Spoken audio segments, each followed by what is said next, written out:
नमस्कार. तुमची पण जागा कमी आहे, पण स्वप्न मोठी आहेत. आज मी तुम्हाला 25x40 म्हणजेच 1000 स्क्वेअर फीटसाठी हाऊस प्लॅन डिझाईन दाखवणार आहे. जिथे आपण 1500 स्क्वेअर फीटची सोय फक्त 1000 स्क्वेअर फीटमध्ये केली आहे. तर नमस्कार, मी सचिन, तुमचा जवळचा मित्र सिव्हिल इंजिनियर. आजच्या या व्हिडिओमध्ये मी घेऊन आलो आहे 25x40 या प्लॉट साईजसाठी प्रॅक्टिकल हाऊस प्लॅन. तर प्रॅक्टिकल म्हणजे काय? तर प्रॅक्टिकल म्हणजे तुमची पण जागा 25x40 असल्यास हा प्लॅन तुम्ही त्यावर एक्झिक्यूट करू शकता. मी कोणताही हाऊस प्लॅन डिझाईन करताना प्रामुख्याने 3 गोष्टी लक्षात घेतो. 1. नियोजनबद्ध प्लॅनिंग म्हणजे आपल्या जागेचा पुरेपूर वापर. 2. Cross ventilation. 3. वास्तुशास्त्र. तर आजचा हा प्लॉट आपला 25x40 म्हणजेच 1000 स्क्वेअर फीट असणार आहे. या प्लॉटचा फ्रंटेज असणार आहे 25 फीट. फ्रंटेज म्हणजे काय? फ्रंटेज म्हणजे रस्त्याकडील बाजू. आपला हाच प्लॉट 25x40 हा पूर्व दिशेला असणार आहे. तर त्यानुसार आपण किचन, बेडरूम्स, टॉयलेट या सर्व नियोजनबद्ध प्लॅनिंग केलेले आहेत. चला तर मग आपल्या या आजच्या प्लॅनची सविस्तर माहिती घेऊया. सुरुवातीला आपण एंट्रन्स गेट म्हणजेच पार्किंग दिलेली आहे. त्यामध्ये तुम्ही एक मोठी SUV आणि 2 बाईक्स आरामात पार्क करू शकता. पार्किंगच्याच साईडला आपण स्टेअरकेस दिलेले आहेत. पार्किंगमधनं मेन डोअरमधनं आतमध्ये एंटर केल्यानंतर आपण मोठा असा लिव्हिंग हॉल दिलेला आहे. लिव्हिंग हॉलच्या समोरच आपण डायनिंग हॉल दिलेला आहे. डायनिंग हॉलच्या समोर आपण ओपन किचन दिलेलं आहे, जे L आकारामध्ये असणार आहे.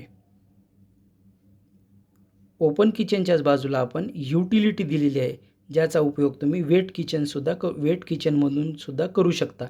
युटिलिटीमध्ये तुम्ही वॉशिंग मशीन या सगळ्या गोष्टी सेटअप करू शकता. किचनच्या समोर आल्यानंतर आपण वॉश बेसिन, त्याच्या बाजूला एक कॉमन टॉयलेट वॉशरूम दिलेली आहे, ज्याचा उपयोग तुम्ही हॉलमध्ये असणाऱ्या व्यक्तींसाठी डायनिंग हॉलमध्ये जेवण केल्यानंतर हात धुण्यासाठी करू शकता. डायनिंग हॉलच्याच बाजूला आपण मोठी अशी पूजा रूम दिलेली आहे, ज्याची साईज असणार आहे 4x4. त्यामध्ये तुम्ही मोठी अशी पूजा रूम सेटअप करू शकता. तर बेडरूम, आता आपण पाहूया बेडरूम. बेडरूम आपण दिलेले आहेत प्लॉटच्या पाठीमागच्या साईडला, जेणेकरून तुम्हाला बेडरूममध्ये असल्यानंतर प्रायव्हसी, आराम या गोष्टी आरामात मिळतील. आपण तिथे दिलेले आहे बेडरूम नंबर 1. त्याच्याच बाजूला दिलेलं आहे आपण कॉमन टॉयलेट वॉशरूम आणि त्याच्या बाजूला दिलेलं आहे आपण बेडरूम नंबर 2. तर ही झाली आजच्या या प्लॅनिंगमधील सर्व डिटेल्स. तर या प्लॅनिंगमधील किचन इथंच का दिलं आहे, बेडरूम पाठीमागेच का दिले आहेत, लिव्हिंग हॉलच्या समोर डायनिंग का दिलेलं आहे, लिव्हिंग हॉल असा मोकळा का सोडलेला आहे, तर या गोष्टीबद्दल आपण आज जाणून घेणार आहोत.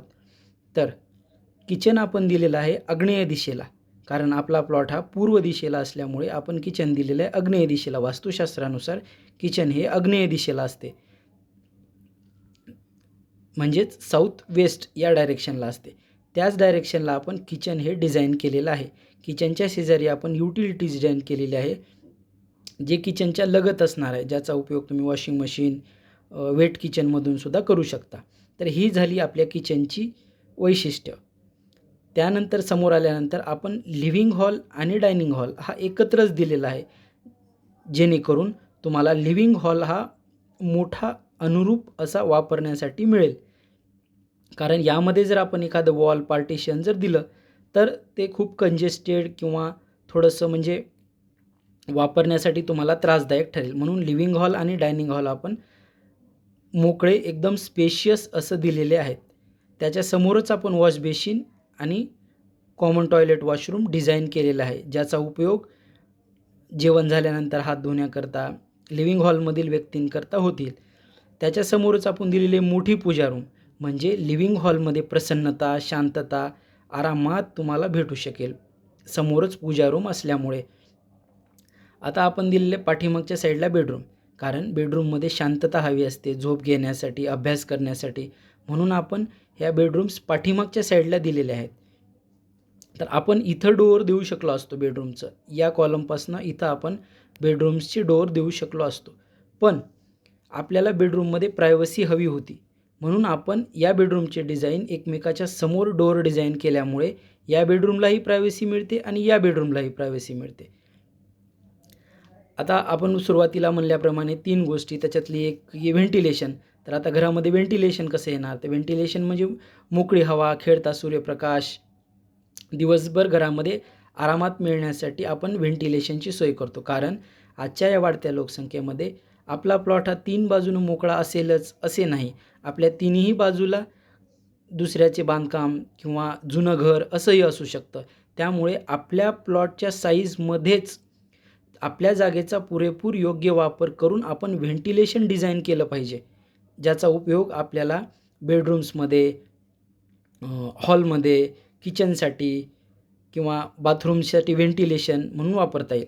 तर आपण किचनसाठी व्हेंटिलेशन दिलेलं आहे. पायऱ्याच्या साईडला आपण एक मोठी विंडो दिलेली आहे आणि युटिलिटीसाठी पण आपण एक मोठी विंडो दिलेली आहे, ज्याचा उपयोग तुम्ही व्हेंटिलेशनसाठी करू शकता. नंतर येतं बेडरूमसाठी व्हेंटिलेशन. तर पाठीमागच्या साईडला कॉमन टॉयलेट वॉशरूमच्या पाठीमागे आपण 2x4 असा मोठा डक सोडला आहे, म्हणजे OTS, जो व्हेंटिलेशनसाठी. तर OTS म्हणजे काय? तर OTS म्हणजे ओपन टू स्काय. हा तुम्ही या प्लॉटवर जितके फ्लोअरवरती बांधत जाचाल तोपर्यंत हा OTS हा ओपनच असणार आहे. आणि या OTSला 3 बाजूला विंडोज येणार आहेत. एक विंडो असणार आहे बेडरूम लगत, दुसरी विंडो असणार आहे दुसऱ्या बेडरूम लगत आणि एक विंडो असणार आहे वॉशरूम टॉयलेट लगत. या OTSमध्ये जेव्हा दिवसभर सूर्यप्रकाश येतो त्याचा फायदा तुम्हाला या बेडरूमसाठी आणि कॉमन टॉयलेट वॉशरूमसाठी सुद्धा करता येणार आहे. तर आता आपण बघूया आपले किचन, लिव्हिंग हॉल आणि बेडरूम्स, कॉमन टॉयलेट वॉशरूम यांच्या साईजेस, पार्किंग साईज. तर आपण पार्किंगची साईज दिलेली आहे, स्टँडर्ड साईज दिलेली आहे, ज्यामध्ये 11x16, ज्यामध्ये 1 SUV आणि 2 बाईक्स आरामात पार्क होऊ शकतात. किचन आपण मोठं बनवलेलं आहे, ज्याची स्टँडर्ड साईज असते 8x10. तर आपण किचनची साईज दिलेली आहे 12x10, ज्याचा उपयोग तुम्ही मोठा L शेप किचन ओटा आरामात डिझाईन करू शकता. वॉशरूमची साईज दिलेली आहे 4x8. ही साईज तुम्हाला स्टँडर्ड साईजपेक्षा मोठी साईज मिळणार आहे. बेडरूम आपण स्टँडर्ड साईजनुसार बनवलेला आहे. आणि लिव्हिंग हॉल हा आपण ओपन ठेवलेला आहे, ज्यामुळे तो प्रिशियस आणि मोठा लिव्हिंग हॉल वाटतो. तर असा आहे आपला आजचा 25x40 पूर्व दिशेचा हाऊस प्लॅन. हा हाऊस प्लॅन आहे ग्राउंड फ्लोअरचा. तुम्हाला जर वरचा फ्लोअरसुद्धा कन्स्ट्रक्ट करायचा असेल तर तुम्ही वरच्या फ्लोअरवरती सुद्धा सेम प्लॅन एक्झिक्यूट करू शकता. तुम्हाला या नकाशातली सर्वात आवडलेली गोष्ट कोणती? किचनचा ओटा की व्हेंटिलेशन, वास्तुशास्त्र? मला कमेंटमध्ये नक्की सांगा. तुम्हाला तुमच्या जागेनुसार असाच कस्टमाइज्ड प्लॅन नकाशा हवा असेल तर आत्ताच चॅनलला सबस्क्राईब करा, बेल आयकॉन दाबा, म्हणजे पुढचा प्लॅन सर्वात अगोदर तुमच्यापर्यंत पोहोचेल. तुमच्या प्लॉटची साईज कमेंटमध्ये नक्की लिहा, मी त्यावर व्हिडिओ बनवेल. पुन्हा भेटूया अशाच एका नवीन आणि खास व्हिडिओमध्ये. तोपर्यंत धन्यवाद. हा व्हिडिओ इथंपर्यंत बघितल्याबद्दल खूप खूप आभार, खूप खूप कृतज्ञता.